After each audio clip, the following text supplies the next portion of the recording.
Good morning everyone. Today we are going to discuss one of the basic and fundamental law of economics. This law is known as law of demand. Law of demand states that it is the inverse relationship between quantity demanded and price of the commodity. ठीक है, यानी कि कहने का मतलब यह है अगर किसी भी कमोडिटी के प्राइस इंक्रीज हो रहे हैं तो उसकी क्वांटिटी डिमांडेड डिक्रीज हो जाएगी और किसी भी कमोडिटी के प्राइस अगर डिक्रीज होंगे तो उसकी क्वांटिटी डिमांडेड इंक्रीज हो जाएगी and this relationship is known as inverse relationship. ठीक है, यानी कि इन प्राइस और क्वांटिटी डिमांडेड के बीच में कौन सा रिलेशनशिप है? Inverse relationship. By inverse relationship अगर कमोडिटी के प्राइस इंक्रीज होंगे तो क्वांटिटी डिमांडेड डिक्रीज होगी और प्राइस अगर डिक्रीज होंगे तो क्वांटिटी डिमांडेड इंक्रीज होगी। Now move on to the next point, a fundamental principle of economics, यानी कि बहुत ही ज्यादा फंडामेंटल और बेसिक प्रिंसिपल है इकोनॉमिक्स का, that state that at higher prices consumers will demand a lower quantity of a good. ठीक है, अगर किसी भी कमोडिटी के प्राइस डिक्रीज हो रहे हैं तो ऑब्वियस सी बात है कि कंज्यूमर्स ज़्यादा डिमांड करेंगे और किसी भी कमोडिटी के प्राइस अगर इंक्रीज होंगे तो कंज्यूमर्स लेस डिमांड करेंगे उस कमोडिटी की। सपोज करो कि अगर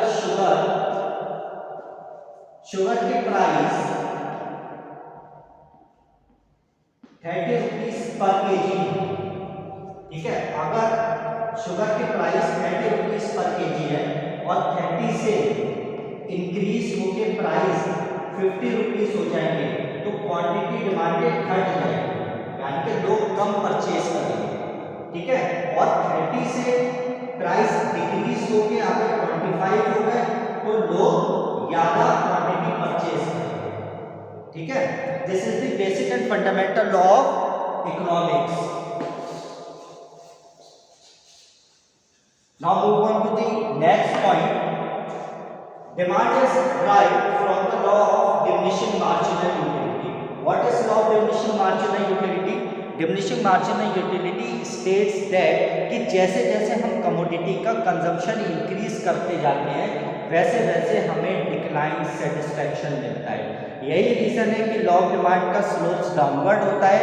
क्यों होता है? क्योंकि लोग तभी ज़्यादा क्वांटिटी परचेज करते हैं जब कमोडिटी के प्राइस फॉल होते हैं। ठीक है, now move on to the next point, qualitative statement, यानी कि लॉ ऑफ डिमांड और इलास्टिसिटी ऑफ डिमांड में यही डिफरेंस है कि लॉ ऑफ डिमांड एक क्वालिटेटिव स्टेटमेंट है। क्वालिटेटिव स्टेटमेंट का मतलब ये सिर्फ डायरेक्शन बताता है कि अगर कमोडिटी के प्राइस इंक्रीज होंगे तो क्या होगा। ठीक है, कमोडिटी के प्राइस अगर इंक्रीज हो रहे हैं तो उसकी डिमांड डिक्रीज होगी, सिर्फ डायरेक्शन बताता है। इसीलिए लॉ ऑफ डिमांड जो है एक क्वालिटेटिव स्टेटमेंट है और इलास्टिसिटी ऑफ डिमांड एक क्वांटिटेटिव स्टेटमेंट है। क्वांटिटेटिव स्टेटमेंट का मतलब है कि इलास्टिसिटी ऑफ डिमांड हमें परसेंटेज में बताएगा कि अगर 2% प्राइस इंक्रीज या डिक्रीज हो रहे हैं तो कितने परसेंट डिमांड पर असर पड़ेगा। Okay, now move on to next point, law of demand जो है first stated by Charles David.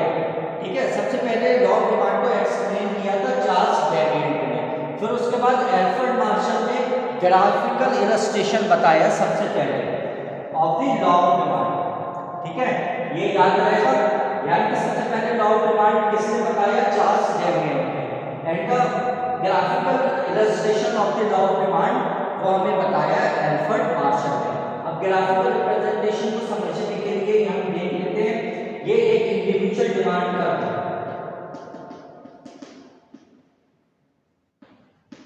Individual demand schedule बनाया है मैंने, जिसमें एक तरफ प्राइस शो हो रहा है और एक तरफ क्वांटिटी डिमांडेड शो हो रही है। अब इस चार्ट को भी बहुत ध्यान से देखिए, प्राइस कीप ऑन डिक्रीजिंग। ठीक है, जब प्राइस डिक्रीज होते जाएंगे तो क्वांटिटी डिमांडेड इंक्रीज होती जाएगी। कहने का मतलब यह है जब कमोडिटी के प्राइस 10 रुपीज थे तो कंज्यूमर्स सिर्फ 2 यूनिट ही किसी भी कमोडिटी के परचेज कर रहे थे।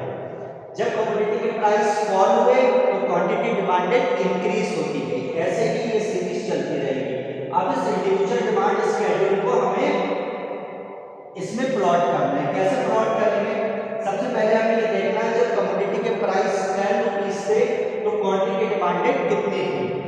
ये 10 आ गया।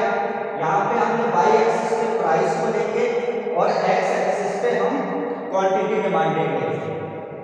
जब कमोडिटी के प्राइस 10 थे तो हम कितना यूनिट्स परचेज कर रहे थे 2।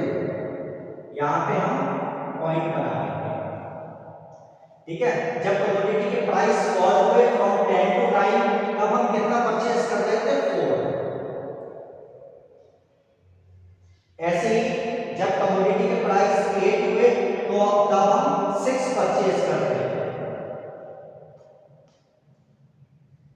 ऐसे ही जब कमोडिटी के प्राइस 7 हुए तब हम 8 यूनिट्स परचेज कर रहे थे।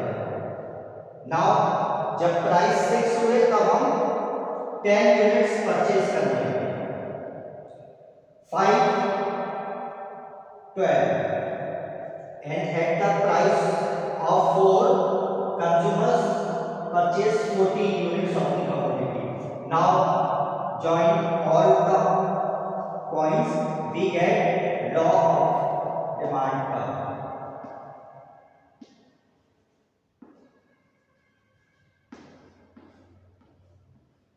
ये एरो मैंने इसलिए लगाया ताकि पता चले कि लॉ ऑफ डिमांड कर्व हमेशा स्लोप्स डाउनवर्ड, ठीक है। और बेसिक लॉ जो इसको फॉलो करता है जिसकी वजह से law of demand curve slope downward जाता है वो जाता है law of diminishing marginal utility की वजह से।